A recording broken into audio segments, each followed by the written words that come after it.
Abra sua Bíblia no primeiro livro do profeta Samuel, capítulo 11.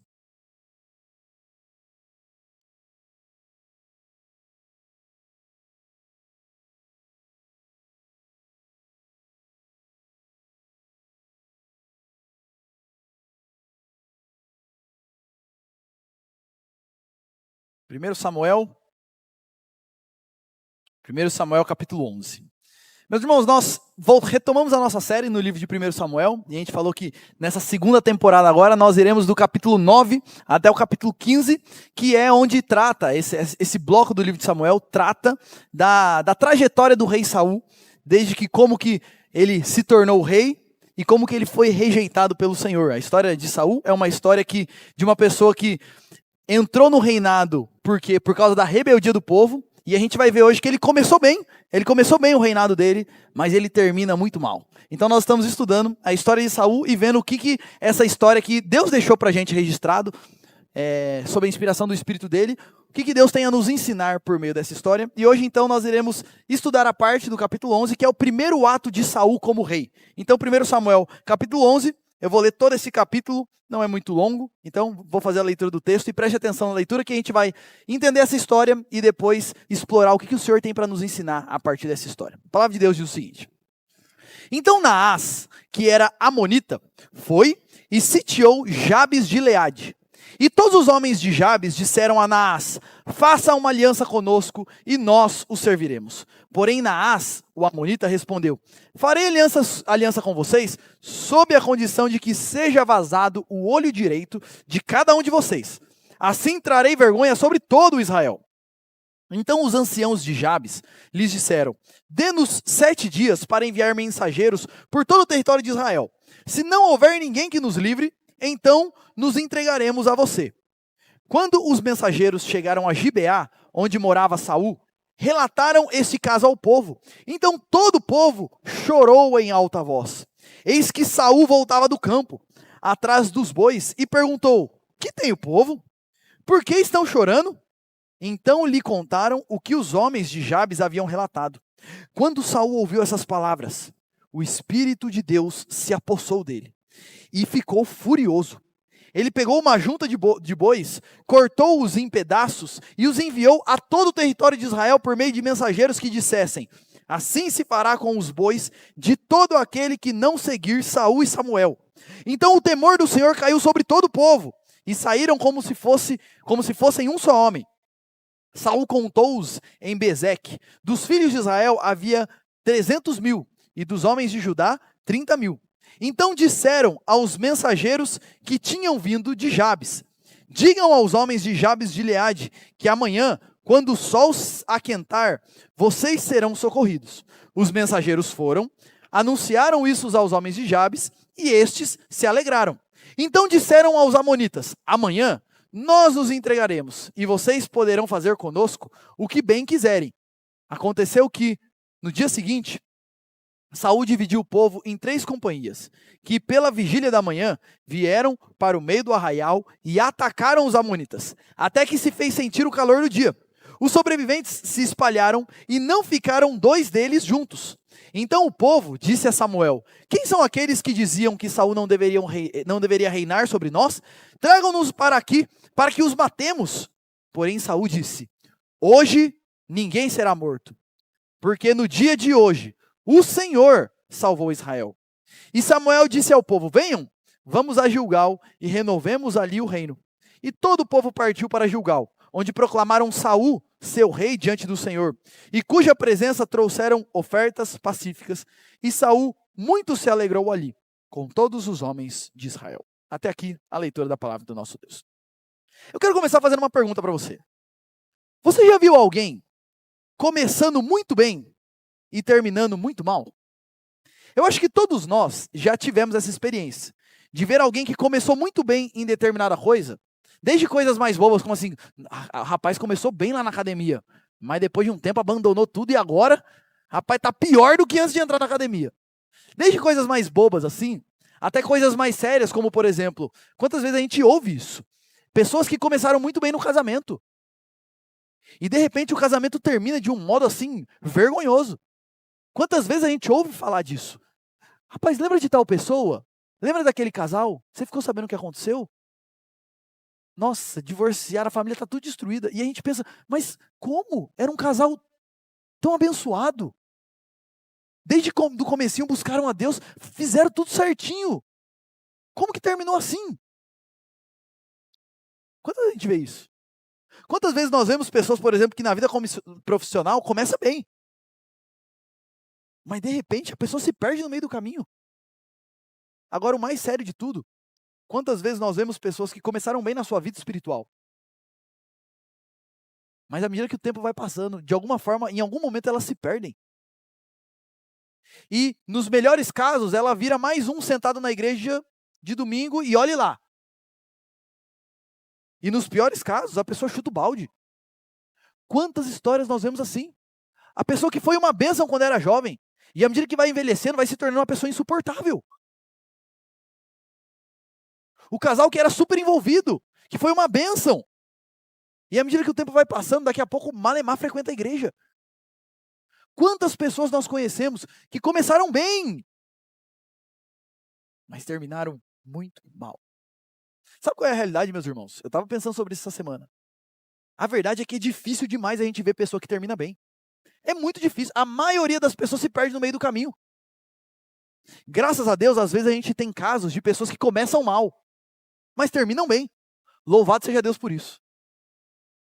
Mas a verdade é que, quando a gente para avaliar, para aí para pensar um pouquinho. Quantas pessoas você conhece que começou bem na sua caminhada com o Senhor e até a sua morte perseverou em servir ao Senhor? São poucos, não são? São poucos. Por que eu estou falando tudo isso, meus irmãos? Hoje a gente vai ver a história e o primeiro ato de Saul como rei. E sabe o que a gente vai perceber? Saul começou muito bem. Saul começou reconhecendo, sendo capacitado pelo Senhor. Saul começou reconhecendo que Deus estava sobre a vida dele e Deus estava trabalhando naquele momento. Saul começou até mesmo demonstrando misericórdia pelos seus inimigos. Mas quando a gente estuda a história desse homem, e você pode fazer isso durante a semana, lê lá até 1 Samuel capítulo 15, você vai ver um homem que começa muito bem, mas à medida que o tempo vai passando, ele vai abandonando ao Senhor. Ele vai se tornando idólatra. E ele termina sendo rejeitado pelo Senhor. Saul começa então de Saul como rei de Israel, e a gente vai ver que ele começou muito bem. E o tema que eu quero dar para a minha palavra aqui nessa manhã é: qual é o segredo para a gente terminar bem? Não para começar bem, mas como terminar bem. O segredo para terminar bem. Eu vou dividir esse texto em 3 partes.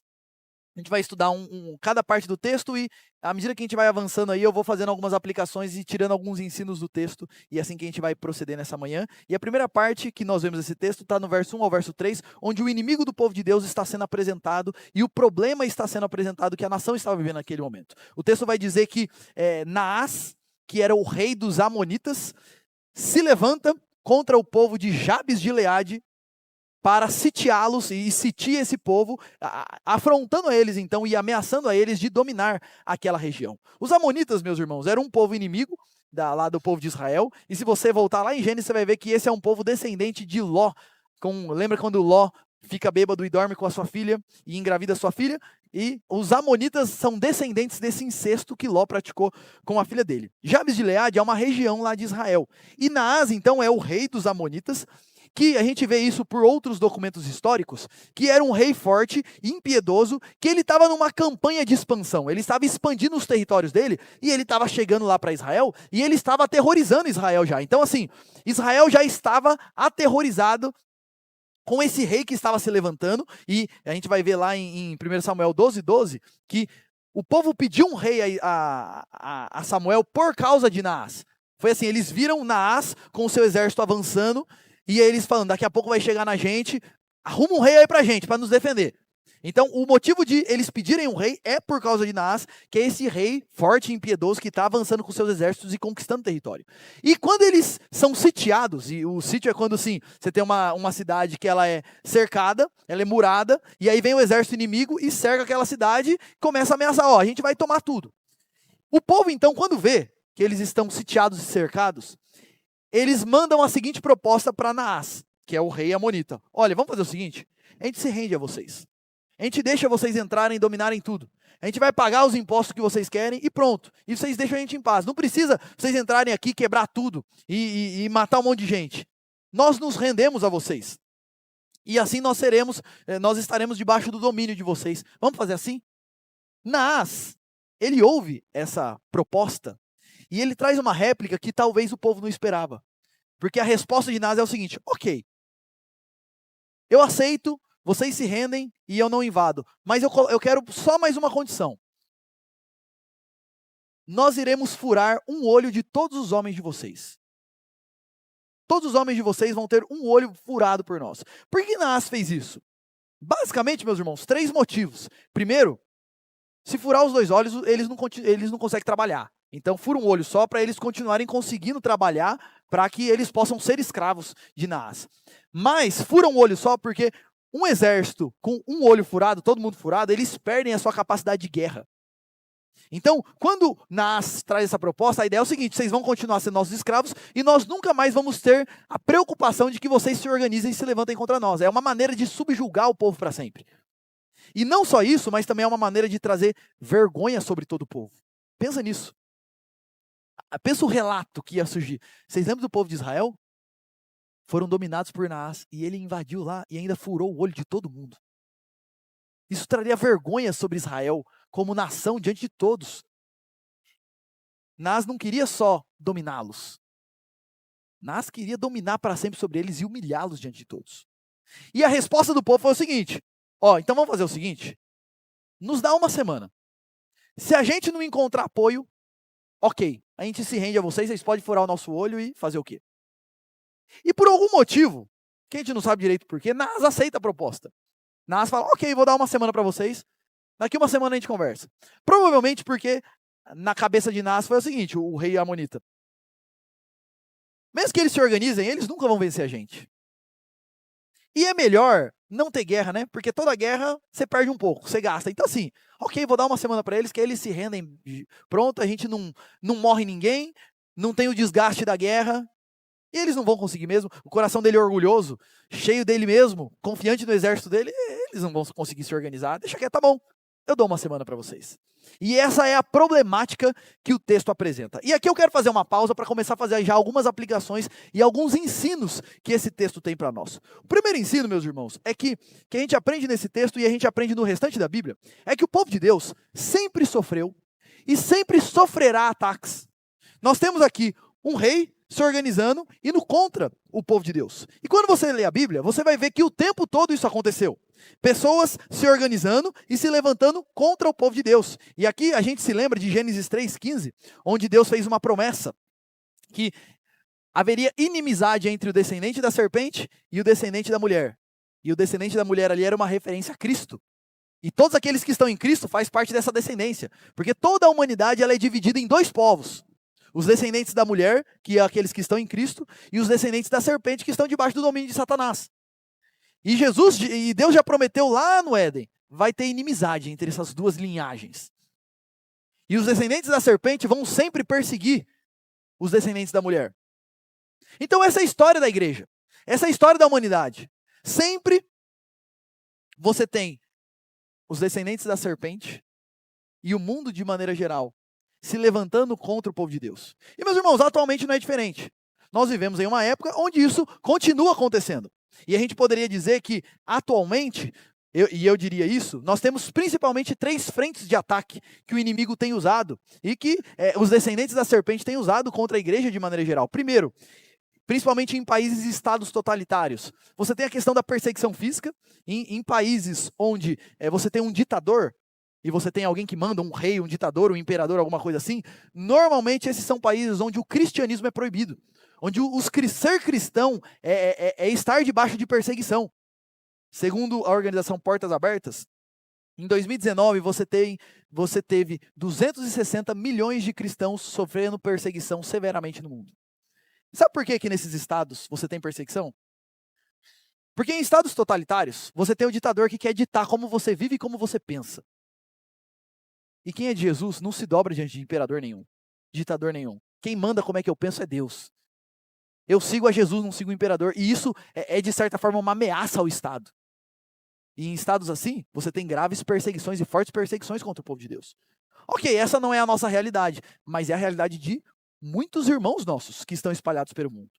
E em lugares que não são totalitários, principalmente no lado ocidental do mundo, eu diria que um dos grandes ataques que a igreja tem sofrido e o povo de Deus tem sofrido é a questão do liberalismo sexual. Concorda?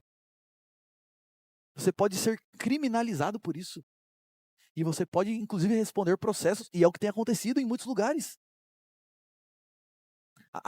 As próprias leis do nosso país, os irmãos vão perceber isso, mas, por exemplo, há 50 anos atrás, para se divorciar, era simples?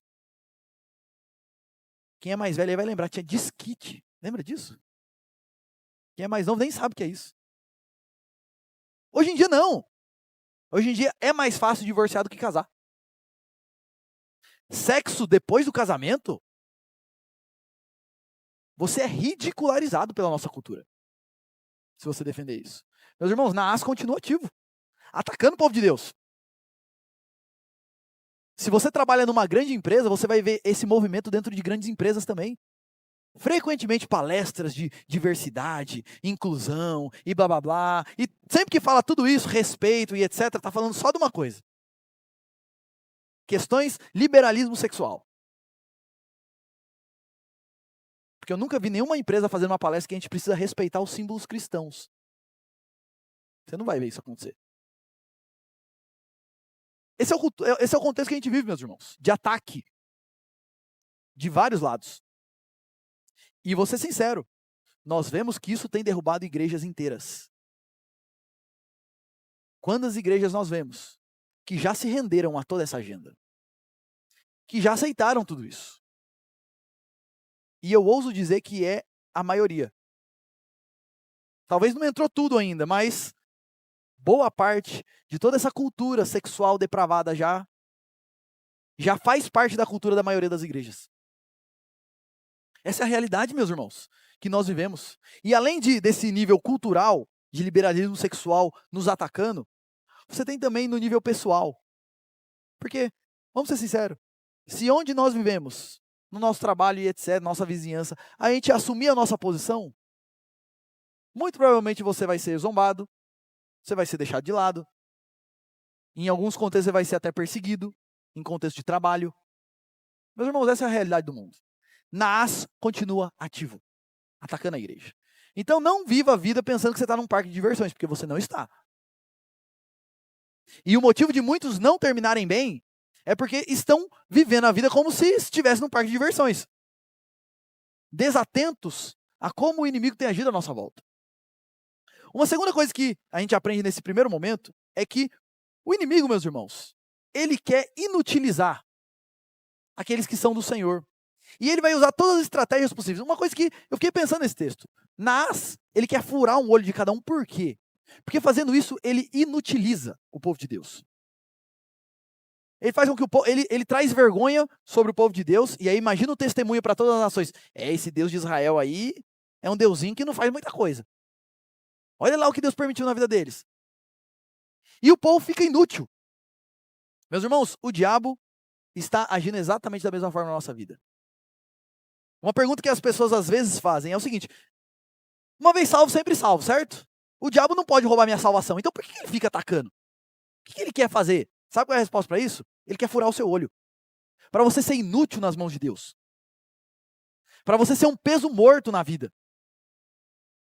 Ele quer causar o máximo de estrago que ele puder causar, porque um crente derrotado no pecado é vazio de poder, é vazio do Senhor, está distante da igreja, está cego no seu entendimento. E esse tipo de pessoa, além de não ajudar, atrapalha. O inimigo quer fazer isso com as nossas vidas, meus irmãos. Ele quer fazer isso com a sua vida. Ele quer te deixar cego, distraído, desanimado com o Senhor e te inutilizar para que você dê mau testemunho por aí. Não é isso que a gente vê um monte de vezes? Um monte de gente falando que não quer ir na igreja porque tá louco, eu conheço tal pessoa lá que fala que é da igreja, tô fora. É isso, o inimigo faz isso. Isso gera um desgaste e prejudica a obra do Senhor. E saiba disso, preste atenção no que eu vou falar agora. O inimigo vai usar todas as estratégias possíveis para te derrubar. Seja os pecados desse mundo, seja os prazeres desse mundo, Muitas vezes são as bênçãos que Deus derrama na nossa vida, e você fica distraído demais com as bênçãos. Distrações de maneira geral, ilusões, dúvidas, chacotas que você começa a sofrer, pressões que você começa a sofrer e assim por diante. E meus irmãos, qual é a realidade do nosso mundo? De maneira geral e do contexto evangélico atual, boa parte da igreja está inutilizada. Essa é a realidade. Boa parte está com o olho furado.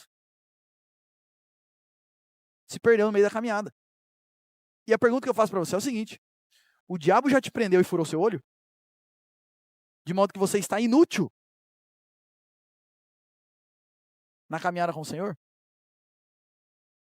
E minha terceira aplicação desse primeiro ponto é que, meus irmãos, diante dessa realidade de que na asa continua ativo, o diabo quer nos utilizar e assim por diante, nós precisamos nos fortalecer no Senhor. E aqui eu me lembro de Efésios 6, 10 a 14, e eu quero ler para vocês esse texto. Quanto ao mais, sejam fortalecidos no Senhor e na força do seu poder. Vistam-se de toda a armadura de Deus, para vocês poderem ficar firmes contra as ciladas do diabo. Porque a nossa luta não é contra sangue e carne, mas contra principados e as potestades, contra os dominadores deste mundo tenebroso, contra as forças espirituais do mal nas regiões celestiais. Olha lá, essa é a nossa luta. Seu inimigo não é seu marido, não é sua esposa, não é seu pai, não é seu filho. Não é seu chefe também, e nem seu vizinho. Seu inimigo é Satanás, que anda como um leão em derredor, querendo comer, querendo acabar com sua vida. Por isso, ele continua: peguem toda a armadura de Deus, para que vocês possam resistir o dia mal e depois de terem vencido tudo, permanecerem inabaláveis. É por isso que a gente precisa mais do Senhor na nossa vida. A gente precisa se revestir do Senhor, porque essa batalha existe. Essa batalha espiritual existe à nossa volta. E às vezes a gente está tão distraído que a gente não percebe isso, e a gente vira presa fácil para o inimigo. Meus irmãos, nós precisamos nos fortalecer no Senhor Jesus Cristo, aquele que já pisou na cabeça da serpente, porque é só nele que a gente tem vitória. Esse é o meu primeiro ponto aqui. O inimigo do povo de Deus continua agindo, mas a boa notícia é que em Jesus nós somos mais do que vencedores, e é dele que a gente precisa na nossa vida. Quer vencer as tentações na área da sexualidade do nosso mundo? Fortaleça-se no Senhor. Quer conseguir vencer as chacotas de modo que isso não te abale, e toda essa pressão do mundo não te abale? Fortaleça-se no Senhor. Quer não ficar iludido com os prazeres, com as coisas boas desse mundo? Fortaleça-se no Senhor. Jesus é o segredo para a gente continuar caminhando bem. O inimigo do povo de Deus continua agindo, mas no Senhor Jesus, a gente é mais que vencedor. O texto vai continuar, e agora dos versos 4 ao verso 11, mostrando como que o povo de Deus e como que Deus dá vitória ao povo. E o texto vai nos mostrar que Deus vai capacitar Saul e dar vitória então ao povo dele diante desse inimigo que é muito mais forte que ele. O texto vai continuar dizendo que o povo de Jabes de Gileade pede esses 7 dias para eles verem o que eles vão fazer. E eles vão lá para Gibeá, que é a cidade de Saul. Provavelmente eles já foram para Gibeá, porque Saul estava lá e Saul já tinha ele, e Deus dá a ele sabedoria e estratégia. Porque o que ele faz? Ele manda o povo ir lá falar para Naas: a gente vai se render, amanhã a gente vai se render. Amanhã, meio-dia, amanhã durante o dia a gente vai se entregar a vocês. E aí você imagina o seguinte: quando um exército que está todo cheio de si, todo autoconfiante, sabe que eles estão para se render, e aí eles recebem a notícia que amanhã eles vão vir todo mundo se render, eu imagino o seguinte: como é que deve ter sido aquela noite? Primeiro, eles devem ter feito uma festa, dormido um pouquinho mais tarde, e eles já estavam relaxados, né? A gente já venceu a batalha. Eles se renderam. Todo mundo já deve ter dormido mais tarde, e todo mundo já deve ter dormido assim, com pijama, não mais com roupa de guerra. E o texto vai dizer então que Saul junta o exército, divide o exército em 3 pelotões, e de madrugada, na primeira vigília, provavelmente, aqui é entre 2 horas da manhã até 6 horas da manhã, é nesse horário aí mais ou menos, Saul divide o exército e ataca eles de todos os lados. E pega todos eles desprevenidos, de modo que é o seguinte: eles vencem aquela batalha e matam todo mundo rápido, de uma vez. Deus dá a Saul estratégia para que ele ataque do jeito certo e na hora certa. E não só isso, mas o Espírito de Deus vindo sobre Saul deu a ele coragem e audácia. Lembre-se disso, Saul era um covarde. Lembra da história da coroação? Quando Samuel falou assim: olha, o Espírito vai vir sobre você e aí você vai para cima. Saul não vai para cima. E quando ele é consagrado rei, ele está escondido entre as bagagens, ele era um covarde. Mas de alguma forma aqui o Espírito de Deus veio sobre ele, e esse covarde virou corajoso. E ele está assumindo um exército de 330 mil pessoas e partindo para cima para a guerra. Uau! Isso é o que Deus faz. Essa é a capacitação que vem do Senhor sobre a vida de Saul. E aqui eu quero fazer mais uma pausa para a gente fazer algumas aplicações a partir dessa história da vida de Saul. E a primeira aplicação que eu quero fazer, meus irmãos, tem a ver com essa questão das capacitações que o Espírito dá a nós. Nós temos aqui Saul sendo capacitado por Deus para servir o povo de Deus. E Saul, se você está aqui, você está acompanhando a nossa série aqui, da outra vez, porque o Espírito já tinha vindo sobre Saul, lá no capítulo 10, no comecinho do capítulo 10, Saul não vai para cima. Ele não usa aquela capacitação para servir ao Senhor, mas agora ele está usando. Ele recebe essa capacitação e ele coloca isso à disposição para servir o povo de Deus. A pergunta que eu faço para você é o seguinte: quais são as capacitações que o Espírito de Deus tem dado para você?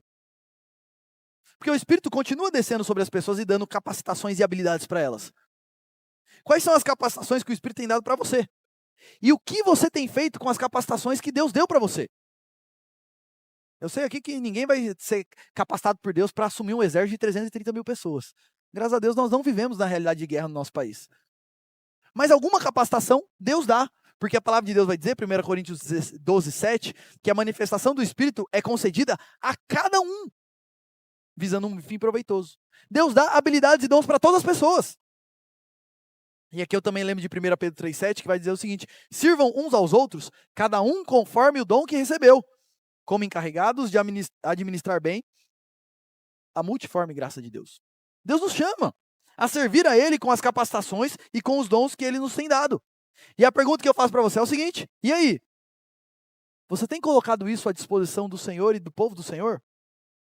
Você tem usado os seus dons e as suas habilidades para servir de modo proveitoso? E quando a Bíblia fala de servir de modo proveitoso, percebe que a ênfase é sirvam uns aos outros. Sirvam de modo proveitoso porque os dons são dados para nós servirmos a igreja, para nós servirmos aos nossos irmãos na igreja local. A pergunta é: quais são os dons que Deus tem te dado? E como você tem lidado com isso? E se você tem colocado isso à disposição do Senhor? Perceba uma coisa: o povo de Deus só teve vitória nessa situação e nessa história porque Saul recebeu capacitação e colocou isso em prática. E a pergunta que eu faço para você é: o que você recebeu que a igreja está precisando para ter vitória? Porque que a igreja está precisando para continuar caminhando. Sabe qual é a realidade atual, meus irmãos? E mais uma vez a gente volta aqui para a gente meditar sobre a realidade atual da igreja de modo geral. A maioria das pessoas não serve com os dons que receberam. A maioria das pessoas usam os dons e as habilidades que Deus deu para elas para ganhar dinheiro. Porque o Deus do nosso mundo é o dinheiro, não é o Deus. Quais são os dons e as capacitações que Deus tem te dado? Você tem colocado isso a serviço do Senhor? Talvez a sua crise seja o seguinte: Júlio, eu até gostaria, mas eu não sei como. Então comece a orar por isso. Deus, eis aqui os meus dons. Eis aqui as minhas habilidades. Como que eu posso usar isso para servir ao Senhor? Ore por isso. Porque infelizmente a maioria tem usado os seus dons e as suas capacitações para tantas coisas, mas não para servir ao Senhor. E aqui eu quero fazer um apelo para aqueles que já são um pouquinho mais velhos, que já estão aí ficando com seus cabelos grisalhos. Uma coisa muito comum de nós ouvirmos de pessoas mais velhas é a seguinte: eu já servi demais.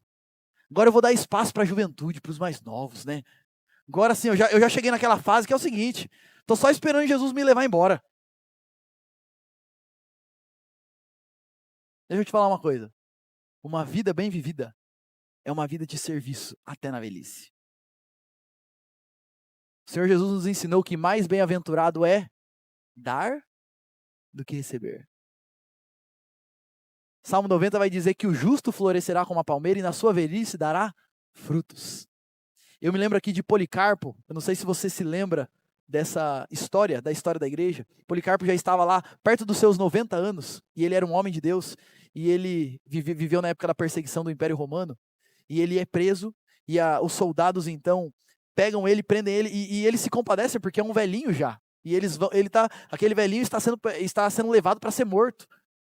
E os seus algozes olham para ele e falam assim: você não quer negar o Senhor? Pronto, acaba com isso. E ele fala o seguinte: há tantos anos eu sirvo ao Senhor e Ele nunca me faltou, não vai ser agora. Pode me levar. Eu vou continuar, eu vou até o fim servindo ao Senhor. Meus irmãos, uma vida bem vivida é uma vida a serviço do Senhor.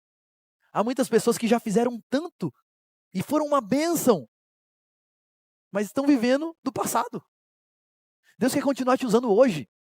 Assim como você foi uma bênção há anos atrás, Deus quer que você seja uma bênção hoje. Esse é o chamado do Senhor para nós. E a boa notícia é que o Senhor faz tudo novo.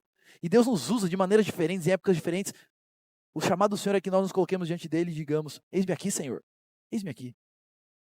Uma segunda aplicação que eu quero fazer nessa parte do texto, além dessa questão das capacitações e do serviço ao Senhor, é que uma das coisas que esse texto nos mostra, meus irmãos, é como nós precisamos depender do Senhor para todas as coisas. Porque sem Ele nós nada podemos fazer. Israel só venceu essa batalha porque Deus os capacitou. Porque o Espírito de Deus veio sobre eles e trouxe capacitação para Saul, para que ele pudesse ser esse líder, reunir o povo e vencer essa batalha. E se não fosse o Senhor, e é interessante porque a gente já vai ver isso daqui a pouco, mas até Saul reconhece isso. Ele fala: hoje o Senhor nos deu vitória. Se não fosse o Senhor, me dá força, me consola, me dá capacitação, me ajuda a lidar com os meus problemas. Me dá graça, Deus. A consequência dessa falta de dependência do Senhor, e a gente tem visto isso, são crentes que são vazios de Deus, vazios do poder de Deus, vazios da sabedoria que vem do Senhor, vazios. E a gente vê nessa história que Saul dependeu do Senhor aqui, mas mais pra frente ele começa a se encher dele mesmo. Saul começou bem aqui. Começou, Deus capacitou ele, ele reconhece isso, mas mais pra frente Saul vai se encher dele mesmo e Deus vai falar: ah, é? E Deus vai tirar essa capacitação dele. E a minha pergunta para você é: essa é a realidade da sua vida também? Você começou bem, você dependia de Deus, e aí Deus foi te abençoando, e aí com o tempo você começou a ficar cheio de você mesmo, e agora você está super autoconfiante, porque você olha diante do espelho e fala: uau, que homem, que mulher. O desafio desse texto para nós também é que nós devemos depender do Senhor em todas as coisas, que a gente não se apoie no nosso entendimento. Dependa do Senhor para estudar. Você que estuda, sabe o que você deve fazer constantemente? É pedir a bênção de Deus para os seus estudos. Deus me ajuda, me dá capacitação. Dependa do Senhor para arrumar um namorado e uma namorada. Deus, coloca uma pessoa certa na minha vida. Coloca um homem de Deus, coloca uma mulher de Deus, me ajuda, me dá graça. Dependa do Senhor para casar, para trabalhar, para ter filhos, para criar filhos, para resolver seus problemas. Dependa do Senhor. A vida daqueles que são do Senhor deveria ser uma vida de constante dependência diante do Senhor. E uma coisa que a gente vê nesse texto, e aí eu quero fazer uma aplicação nesse sentido também. A coragem vem do Senhor. A estratégia veio do Senhor. A união, tudo veio do Senhor nesse texto. Então peça a Deus coragem. Está faltando coragem para lidar com alguma coisa? Peça a Deus. Porque quando o Espírito de Deus vem, até o covarde vira líder. Está faltando estratégia para lidar com os problemas, com as situações? Peça a Deus. Porque quando o Espírito de Deus vem, até o covarde começa a ter estratégias de líder. Está tendo dificuldade de unir as pessoas, está com problema de relacionamento. Peça a Deus para que Ele te ajude a lidar com essas situações. Dependa do Senhor em todas as coisas, porque a capacitação vem dEle e somente dEle. E esse texto termina, meus irmãos, e aí indo para a última parte do nosso texto aqui, versos 12 a 15, Saul é confirmado como rei. O texto vai então terminar dizendo o seguinte, que diante de todo esse feito de Saul, o povo fica impressionado. Junta todo mundo em volta de Saul e começa a celebrar ele como rei, todo mundo confirma, então vamos seguir esse rei. E nessa reunião, confirmando Saul como rei, o povo resolve que vai matar todos aqueles que duvidaram de Saul. Se você se lembrar, no finalzinho do capítulo 10, terminou dizendo que o povo aclamou Saul, mas tinha um povo que começou a duvidar de Saul. Falou: esse Saul aí não vai ser rei não. E o povo então nesse momento quer pegar todo mundo que duvidou de Saul e matar eles. E aí o texto vai dizer que Saul se levanta, rejeita essa proposta e diz o seguinte: hoje ninguém vai ser morto, porque hoje o Senhor salvou Israel. Bonita essa declaração dele. E aqui, olha a ironia do texto. O povo estava com medo do rei Naás e por isso disse: nós não queremos Deus, nós queremos um rei. Aí Deus dá um rei para o povo. Deus livra o povo por meio do rei. E o rei reconhece: não fui eu, foi Deus. Vocês rejeitaram a Deus. Vocês desprezaram a Deus. Mas não adianta. Foi ele que salvou a gente. E então, o texto termina dizendo que Samuel renova o reino. Todo mundo faz ofertas pacíficas, fazem uma grande festa, todo mundo se alegra, e Saul então fica feliz com esse negócio e é confirmado como rei de Israel, e assim começa o reinado oficial dele, conseguindo unir todas as pessoas, e assim por diante. E para terminar, meus irmãos, quero fazer mais algumas aplicações nessa última parte do texto. A primeira, e duas aplicações finais aqui. A primeira aplicação é que a gente aprende e a gente reitera isso: quem é o nosso refúgio é o Senhor. Quem salvou o povo foi o Senhor. E por mais que o povo achava que era Saul o grande rei, Saul faz questão de afirmar: é o Senhor. O povo tinha rejeitado a Deus, mas Deus não rejeitou o povo dele, e o propósito desse texto é deixar claro isso, que quem protege o povo de Deus é Deus. Quem cuida do povo de Deus é o próprio Deus. E é a bondade dele que nos cerca de todos os lados e faz com que nós continuemos a caminhar. E uma pergunta que eu faço para você meditar, é se você tem duvidado da bondade de Deus e do cuidado dele na sua vida. Você de alguma forma tem questionado, porque Deus não está direcionando as coisas do jeito que você achava que ele deveria direcionar. E aí isso está te levando a duvidar do cuidado e da bondade de Deus sobre a sua vida. Se você tem duvidado, não duvide. Deus é bom. E Deus continua agindo. Mesmo quando nós somos infiéis, Deus continua fiel. Ele é o nosso refúgio. Você tem duvidado da bondade de Deus? Você tem sido grato por Deus e pela bondade dele, pelo cuidado dele na sua vida?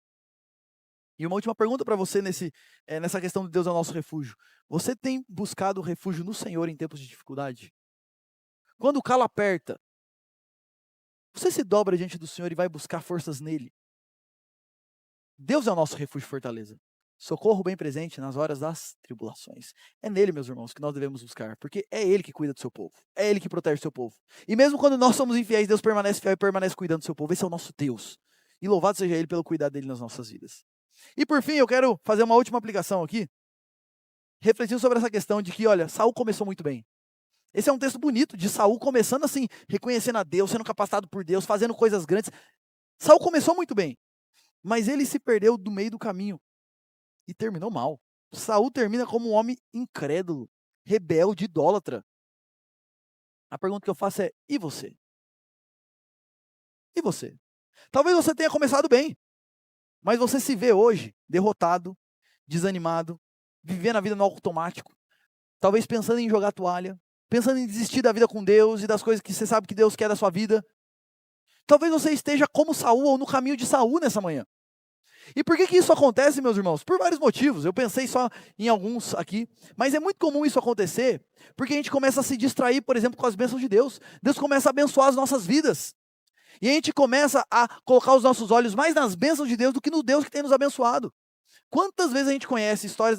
Vou contar uma história aqui que você já deve ter visto várias vezes. Era uma vez um rapaz, pobre e feio, que servia ao Senhor, pobre, feio e solteiro, que era uma bênção na igreja. Aí Deus abençoou a vida desse homem. Ele ficou bonito, rico e arrumou uma namorada. E sumiu da igreja. Quantas vezes nós vemos pessoas se distraindo com as bênçãos de Deus e se perdendo no meio do caminho? Aí a gente começa a olhar essa história e falar assim: saudade da época que era feio, solteiro e pobre. Porque o nosso coração é tão mau que ele consegue até transformar as bênçãos em maldições na nossa vida.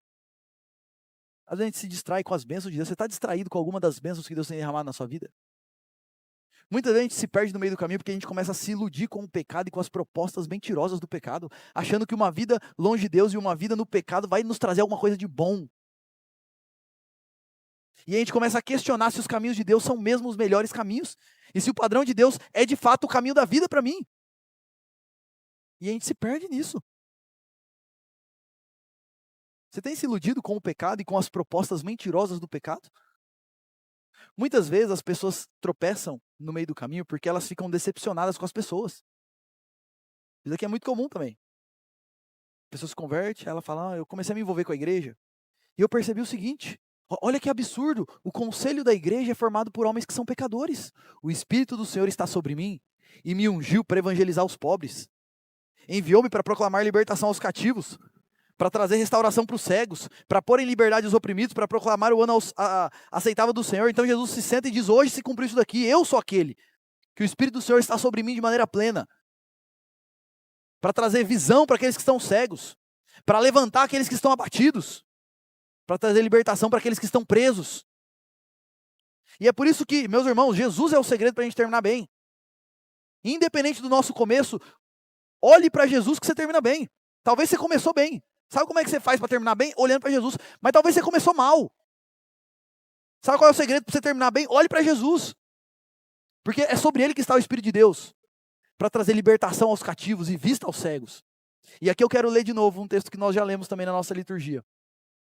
Livremo-nos do peso, de todo o peso e do pecado que tão firmemente se apega a nós, e corramos com perseverança a carreira que nos está proposta, olhando firmemente para quem? Para o autor e consumador da nossa fé, Jesus. Que fez o quê? Em troca da alegria que lhe estava proposta, suportou a cruz. Qual a alegria que estava proposta para Jesus, gente? O que Jesus ganha morrendo na cruz? Sabe o que Jesus ganha? Eu e você sendo salvos. Vivendo uma vida de comunhão com Ele. O que levou Jesus naquela cruz? Foi o amor que Ele tem pelo povo dele. E em troca da alegria de viver com esse povo, Jesus suportou a cruz até o fim. E o texto está dizendo, então olhe para Jesus. Olhe para esse que suportou tamanha oposição. Esse é o caminho para o ser, olha o que ele termina, para que vocês não cansem nem desanimem. Esse é o caminho para vocês não cansarem e desanimarem no meio da caminhada. Mantenham os seus olhos fixos em Jesus. E você pode perceber isso, todas as vezes que nós desanimamos é porque a gente tirou os olhos de Jesus. É porque a gente começou a focar em outra coisa.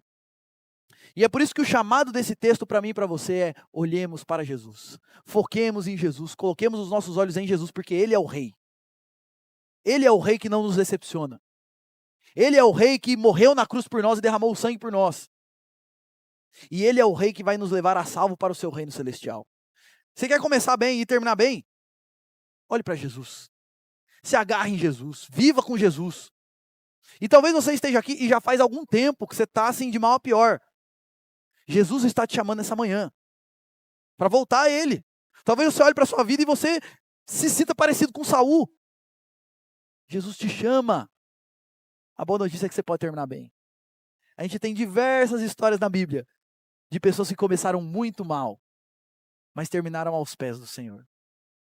O Senhor Jesus chama todos nós. Seja você uma pessoa que começou bem, seja uma pessoa que não começou bem, seja uma pessoa que é nova, que é mais velha. O Senhor Jesus chama todos nós nessa manhã a colocarmos os nossos olhos nele, o autor e consumador da nossa fé. Porque Jesus é o segredo para nós começarmos bem, continuarmos bem e terminar bem.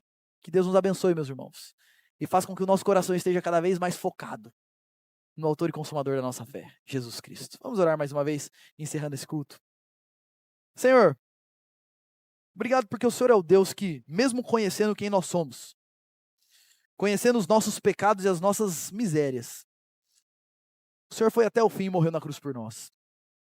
Nossa oração, Deus, é nos ajude a manter os nossos olhos fixos no Senhor.